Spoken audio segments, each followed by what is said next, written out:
Case number 24 RO04189.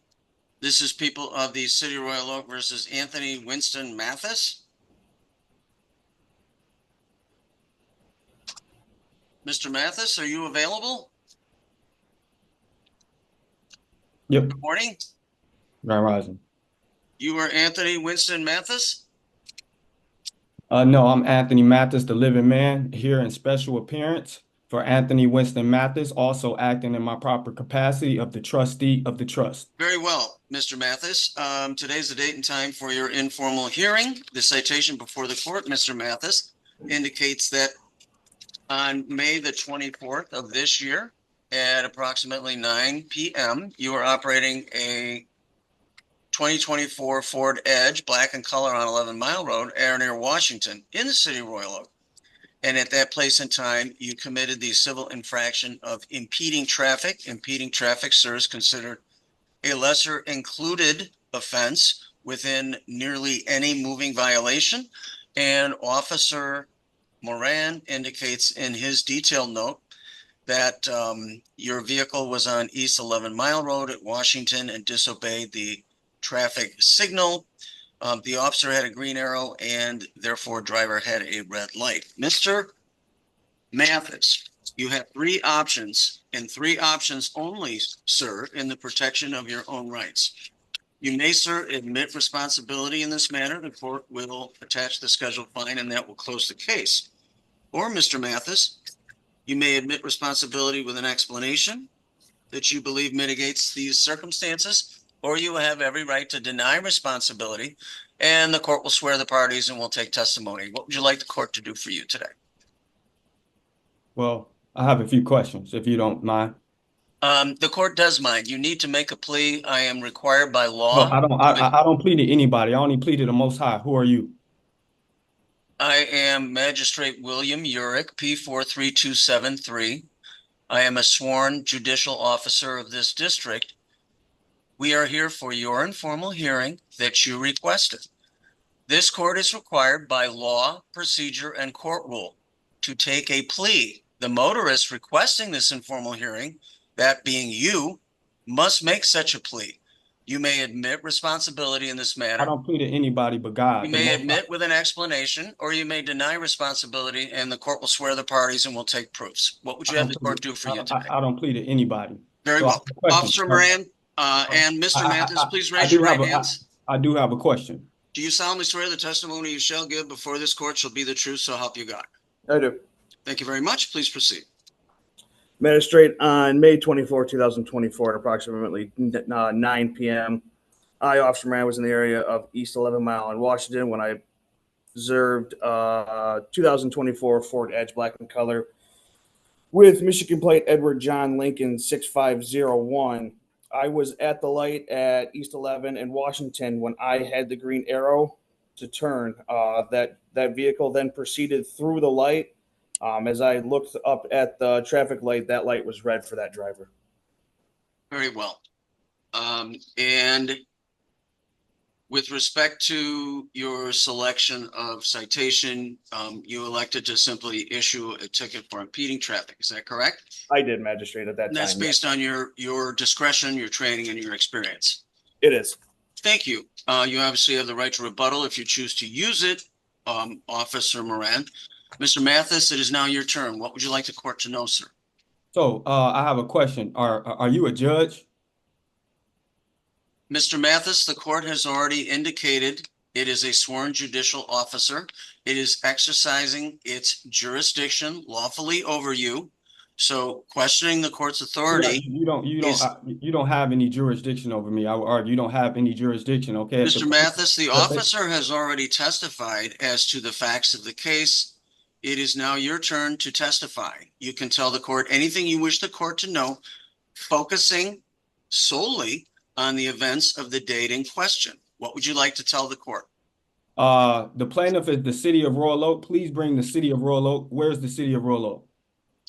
The officer is representing the City of Royal Oak, sir. Where's the City of Royal Oak? Are you asking where it is geographically, or are you asking where it is in terms of who's present on behalf of the City of Royal Oak? Where is the city of Royal Oak? Please bring the Court city. doesn't understand your question. Are you asking where it is on a map or where is the officer? No, I know exactly where it is on Okay. the geographic location, but where are they right now? The officer is representing the city of Royal Oak as a sworn and certified Michigan peace officer. So what else would you like to tell the court, Mr. Mathis? And please, again, the court suggests that you focus on the events of the date in question. Okay, well, could you please bring forth the injured party? Was anybody injured? This is not a tort case, Mr. Mathis. It is a case written Well, under the vehicle code as I of the was city of traveling, Royal Oak as it is adopted. as I was traveling, the officer turned on the lights. No one was injured. So please bring forth the injured party. Based on the Constitution, the Sixth Amendment right, I have a right to face my accuser. If the plaintiff cannot come to court, then this shall be dismissed. That's failure. Mr. Mathis, is there anything else you wish the court to know? Please bring forth the injured party. If you can't bring forth the injured party, then this needs to be dismissed now. Mr. Mathis, is there anything else you wish the court to know? You guys can't bring anyone forward. As far as the injured party, no one was injured. You guys. Mr. Mathis, I will ask you one more time. The officer is representing the city of Royal Oak. This is not a case alleging physical harm or breach of contract. Why are you trying to charge me? This is a civil case Why are you under trying the to motor charge vehicle me? code as it was decriminalized in 1979. This is a civil matter. The burden of proof is a preponderance of the evidence. The officer has testified as to what he observed, and it is now your turn to testify as to what occurred. There is no requirement under the rules of procedure, civil, in this operation as of today, that requires a quote unquote injured party to be present. The officer has stated very clearly and fairly and plainly what he observed that day. So as to your testimony related to the date in question, is there anything else you would like the court to know? No, it isn't. If you guys can't bring any injured party, Very no well. one injured. You guys are Officer Moran, any rebuttal testimony? No rebuttal testimony. Thank you so much. Mr. Mathis, the burden of proof in a civil case is a mere preponderance of the evidence. The officer, a duly sworn and certified Michigan peace officer representing the city of Royal Oak, which is one of two cities upon which this court has jurisdiction, has put his testimony forward. There is nothing in the record that has rebutted any of it. Therefore, the court is finding you responsible for the citation as it was written. The fine for that serves $175. That is payable through the pay portal on the 44th District Court website, or you may walk a cash. This is where things start to fall apart for the defendant. He keeps demanding an injured party. But this isn't a criminal assault or personal injury case. It's a traffic violation. In civil infractions like this, the officer's testimony is enough to establish what happened. The court even explains that clearly, but he continues repeating the same argument. This is a classic misunderstanding of the law. Instead of addressing the actual charge, running a red light, he focuses on a legal concept that simply doesn't apply here. What do you think? Should the court be more patient, or is this already going too far? Checker charge into the 44th District Court. Please don't interrupt the court, sir.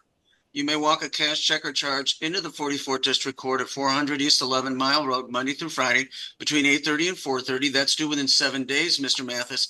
If you take exception to the court's ruling, you may post a bond in the amount of $175 within 7 days, and the matter will be placed upon the formal hearing docket of the chief judge of the district, and at that time, the city of Royal Oak would be represented by a city prosecutor. So either a bond or a fine of $175 payable within. In the end, this case shows exactly how important it is to understand the difference between real legal rights and misapplied arguments. The court followed proper procedure, gave the defendant multiple chances to respond, and clearly explained the law. But instead of addressing the actual evidence, he stuck to a claim that didn't apply, leading directly to the ruling against him. The result? A $175 fine and the option to appeal properly. Situations like this raise an important question. Does confidence without knowledge actually hurt your case more? If you found this case as surprising as we did, hit that like button, share your thoughts in the comments, and don't forget to subscribe for more courtroom breakdowns like this.